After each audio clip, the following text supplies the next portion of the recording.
3-4 साल कबल जो मैंने आवाज़ बुलंद की थी कि यहाँ पर हमारे डिसेबल लोगों को जो है वो उस नज़र से नहीं देखा जाता जिस नज़र से देखना चाहिए, और एक डिसेबल में और एक अच्छे आदमी में जो है फ़र्क देखा जाता है। मैं समझता हूँ कि हमारे डिसेबल किसी से कम नहीं है, पढ़े लिखे लोग हैं, लेकिन बदकिस्मती की बात है कि समाज के कुछ ऑफिसर हजरात हमारे डिसेबल लोगों को नज़रअंदाज कर रहे हैं। आज पुलवामा यहाँ पर काकपुरा में मेरी एक मीटिंग हुई और मुझे यहाँ पे शिकायत ये मिली है कि डिप्टी कमिश्नर ऑफिस में तो हमें इज़्ज़त मिलती है, लेकिन बाकी का दफ्तरों में हमें रिस्पेक्ट नहीं मिलती, और ख़ास करके J&K बैंक जहाँ से हमारी पेंशन हमें मिलती है। और बड़ी बात एक ये कह दी कि पेंशन जो हमें वहाँ हम जब जाते हैं पेंशन लेने के लिए वहाँ बैठने का अरेंजमेंट नहीं है। वहाँ पर बैंक मैनेजर साहब जो है या उनका अमला जो है वो हमसे अच्छी तरह बात नहीं करता। हम अगर लोन लेते हैं मुलाजिम हमारी गारंटी देते हैं, लेकिन हमें जो है वो बैंक मैनेजर लास्ट में जो वो इनकार कर देते हैं लोन लेने के लिए। ये कुछ दिक्कत आ रही है।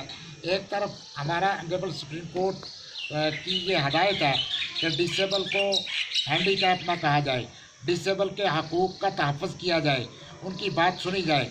वहाँ दूसरी तरफ डिसेबल लोगों के साथ इंसाफ नहीं हो रहा है। और ख़ास करके मैं चाहूँगा कि PMAY स्कीम के तहत प्रायोरिटी पे इन लोगों को गवर्नमेंट की जो है आर्डर है कि प्रायोरिटी पे जो है वो डिसेबल हमारी बेवा बहनें, हमारे जो बुज़ुर्ग हैं ओल्ड एज, उनको रखा जाए।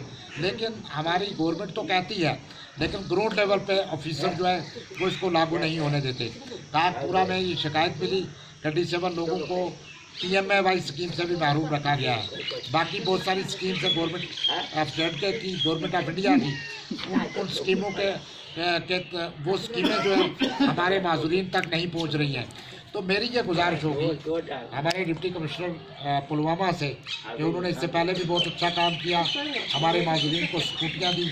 आज मैं गुजारिश करूँगा कि जो ऑफिसर हजरात हमारे डिसेबल, चाहे वो बैंक के मैनेजर साहब हों, चाहे वो BDO हो, चाहे वो ACD हो, चाहे वो कोई भी डिपार्टमेंट का ऑफिसर हो, अगर किसी भी डिसेबल के साथ नाइंसाफ़ी की गई तो आइंदा आने वाले वक्त में हम जो है वो एहतजाज करेंगे हर ज़िला में। इसके साथ साथ हमारी जो सबसे बड़ी प्रॉब्लम्स है कि हमारा अपना बोर्ड नहीं है। हम कई सालों से अपने बोर्ड की मांग करते आए हैं, हमारा अपना नुमाइंदा नहीं है।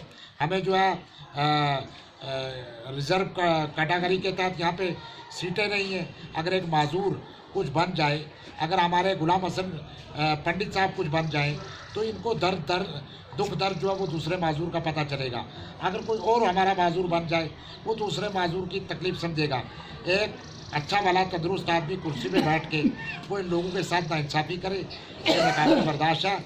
हम बोर्ड की भी मांग करते हैं, हम पेंशन की 1-1 हज़ार रुपया जो दिया जा रहा है, ये इन लोगों के लिए, हमारे जो माजूरीन हैं जम्मू कश्मीर के, उन लोगों के लिए नाकाफ़ी है। मेरी गुजारिश होगी कि LG इंतज़ामिया इनके साथ इंसाफ करे, और साथ में जो 1 लाख रुपए का एक गवर्नमेंट चाहती थी कि हम डिसेबल लोगों को दें, वो अपना रोज़गार कमा सकेगा, उसको ग्राउंड लेवल पे लागू किया जाए। हमारे ऑफिसरों को मुतहर्रिक किया जाए ताकि ये ग्राउंड लेवल पर हमारे माजूरीन की आवाज़ को सुने।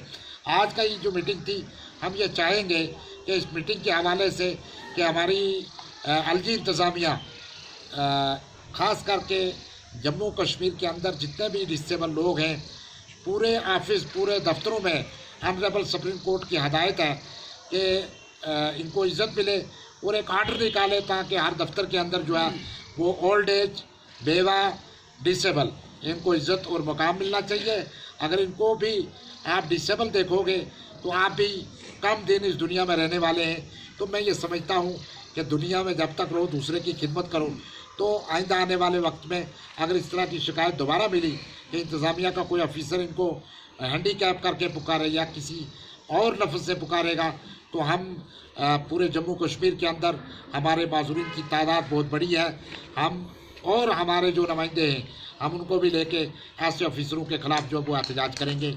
आज मैं यही कहूँगा कि हमारे माजूरीन के साथ हर स्कीम में जो है वो प्रायोरिटी पे उनके काम किए जाए। अगर इनको नज़रअंदाज किया गया तो आइंदा आने वाले वक्त में हम लोग चुप नहीं बैठेंगे। शुक्रिया।